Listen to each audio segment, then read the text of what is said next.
السلام علیکم ورحمۃ اللہ وبرکاتہ۔ بسم اللہ الرحمن الرحیم۔ آداب مجلس کا بیان۔ اللہ تعالیٰ نے قرآن مجید میں ارشاد فرمایا کہ یا ایھا الذین آمنوا اذا قیل لکم تفصحوا فی المجالس فافصحوا یفصح اللہ لکم واذا قیل انشزوا فانشزوا یرفع اللہ الذین آمنوا منکم والذین اوتوا العلم درجات۔ اے ایمان والو، جب تم سے کہا جائے مجلسوں میں جگہ دے دو تو تم لوگ جگہ دے دو، اللہ تعالیٰ تم کو جگہ دے گا۔ اور جب تم سے کہا جائے کہ اٹھ کھڑے ہو تو اٹھ کھڑے ہو جاؤ، اللہ تعالیٰ تم میں سے ایمان والوں اور علم والوں کے درجات کو بلند فرما دے گا۔ رسول اللہ صلی اللہ علیہ وسلم نے ارشاد فرمایا کہ کوئی شخص ایسا نہ کرے کہ مجلس سے کسی کو اٹھا کر خود اس جگہ پر بیٹھ جائے، بلکہ آنے والوں کے لیے ہٹ جائے اور جگہ کشادہ کرے۔ مجلسوں میں ہر مرد و عورت کو ان چند آداب کا لحاظ رکھنا چاہیے۔ کسی کو اس کی جگہ سے اٹھا کر خود وہاں پر مت بیٹھو۔ نمبر 2، کوئی مجلس سے اٹھ کر کسی کام کو گیا اور یہ معلوم ہے کہ وہ ابھی آئے گا تو ایسی صورت میں اس جگہ کسی اور کو بیٹھنا نہیں چاہیے، وہ جگہ اسی کا حق ہے۔ نمبر 3، اگر دو شخص مجلسوں میں پاس پاس بیٹھ کر باتیں کر رہے ہوں تو ان دونوں کے بیچ میں جا کر نہیں بیٹھ جانا چاہیے۔ ہاں، البتہ اگر وہ دونوں اپنی خوشی سے تمہیں اپنے درمیان میں بٹھائیں تو بیٹھنے میں کوئی حرج نہیں۔ نمبر 4، جو تم سے ملاقات کے لیے آئے تو تم خوشی کا اظہار کرتے ہوئے اس کے لیے ذرا اپنی جگہ سے کھسک جاؤ، جس سے وہ یہ جانے کہ میری قدر و عزت کی۔ نمبر 5، مجلس میں سردار بن کر مت بیٹھو، بلکہ جہاں بھی جگہ ملے بیٹھ جاؤ۔ گھمنڈ اور غرور اللہ تعالیٰ کو بے حد ناپسند ہے، اور تواضع و انکساری اللہ تعالیٰ کو بہت زیادہ محبوب ہے۔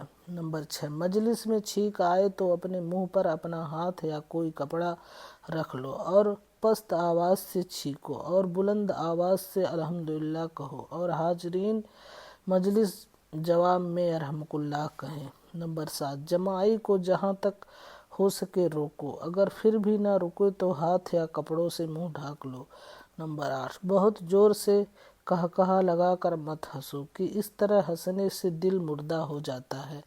نمبر 9، مجلسوں میں لاگوں کے سامنے تیوری چڑھا کر اور ماتھے پر بل ڈال کر ناک منہ چڑھا کر مت بیٹھو کہ یہ گھمنڈی لوگوں اور متکبروں کا طریقہ ہے، بلکہ نہایت عاجزانہ انداز سے غریبوں کی طرح بیٹھو۔ کوئی بات موقع کی ہو تو لوگوں کے بول چال بھی لو، لیکن ہرگز کسی کی بات مت کاٹو، نہ کسی کا دل دکھاؤ، نہ کوئی گناہ کی بات بولو۔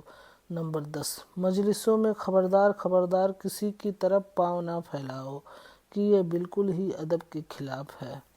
مجلس سے اٹھتے وقت کی دعا۔ رسول اللہ صلی اللہ علیہ وسلم نے فرمایا کہ جو شخص مجلس سے اٹھ کر 3 مرتبہ یہ دعا پڑھے گا، اللہ تعالیٰ اس کے گناہوں کو مٹا دے گا، اور جو شخص مجلس خیر اور مجلس ذکر میں اس دعا کو پڑھے گا، اللہ تعالیٰ اس کے لیے اس خیر پر مہر کر دے گا۔ سبحانک اللہم و بحمدک لا الہ الا انت استغفرک و اتوب الیک۔ اے اللہ، ہم تیری تعریف کے ساتھ تیری پاکی بیان کرتے ہیں، تیرے سوا کوئی معبود نہیں، میں تجھ سے بخشش مانگتا ہوں اور تیرے دربار میں توبہ کرتا ہوں۔ زبان کی حفاظت کا بیان۔ بات چیت میں ہمیشہ اس کا دھیان رکھو کہ تمہاری زبان سے کوئی گناہ کی بات نہ نکل جائے۔ حدیث شریف میں ہے کہ بہت سے لوگوں کو ان کی زبانوں سے نکلی ہوئی باتیں جہنم میں لے جائے گی، اس لیے خاص طور پر بات چیت کرنے میں ان باتوں کا خیال رکھو۔ نمبر 1، بے سوچے سمجھے ہرگز کوئی بات مت کہو۔ جب سوچ کر تمہیں یقین ہو جائے کہ یہ بات کسی طرح بری نہیں ہے تب بولو، ورنہ بولنے سے چپ رہنا بہتر ہے۔ نمبر 2، کسی کو بے ایمان کہنا یا یہ کہنا کہ فلاں پر خدا کی مار، خدا کی پھٹکار، خدا کی لعنت، خدا کی غضب پڑے، فلاں کو دوزخ نصیب ہو، اس طرح سے بولنا گناہ کی بات ہے۔ جس کو ایسا کہا ہے اگر واقعی وہ ایسا نہ ہوا تو وہ ساری لعنت اور پھٹکار لوٹ کر کہنے والے پر پڑے گی۔ نمبر 3، اگر تم کو کسی نے دکھ دینے والی بات کہہ دی ہے تو تم صبر کرو اور معاف کر دو، تمہیں بہت بڑا اجر و ثواب ملے گا، اور اگر تم اس کا جواب دینا چاہو تو تم بس اتنا ہی کہہ سکتے ہو جتنا اس نے تم کو کہا ہے، اگر اس سے زیادہ کہو گے تو گنہگار ہو جاؤ گے۔ نمبر 4، دوگلی بات کبھی ہرگز مت کرو کہ اس کے منہ پر اس کی سی بات کرو اور دوسرے کے منہ پر اس کی سی بات کرو کہ یہ دونوں جہان میں رسوائی کا سامان ہے۔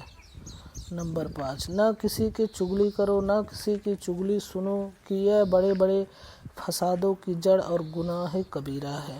نمبر 6، جھوٹ کبھی ہرگز نہ بولو کہ یہ بہت ہی سخت گناہ کبیرہ ہے۔ نمبر 7، خوشامد کے طور نہ کسی کے منہ پر اس کی تعریف کرو، نہ پیٹھ کے پیچھے بھی حد سے زیادہ کسی کی تعریف کرو۔ نمبر 8، نہ کسی کی غیبت کرو نہ کسی کی غیبت سنو، غیبت گناہ کبیرہ ہے، اور غیبت یہ ہے کہ کسی کی پیٹھ کے پیچھے اس کی کوئی ایسی بات کہنا کہ اگر وہ سنے تو اس کو رنج ہو اگرچہ وہ بات سچی ہی ہو، اور اگر وہ بات ہی غلط ہو تو اس کو کہنا یا بہتان ہے، اس میں غیبت سے بھی زیادہ گناہ ہے۔ نمبر 9، جس شخص کی غیبت کی ہے اگر اس کو معاف نہ کرا سکو تو اس کے لیے مغفرت